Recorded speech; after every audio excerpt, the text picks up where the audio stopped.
Hi YouTube. This is a quick video to show Daniel Hertrich's fix for a lack of pressure in the door latch of the 100 and 200 LX. Get that open real quick. When I got this 2 meg 200 LX, there was no pressure in the latch hinge here.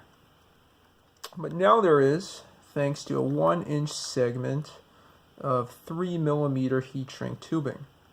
Before I put this in, my earlier fix was a little piece of magic eraser, but that's nowhere near as good and nowhere near as flexible as the heat shrink tubing.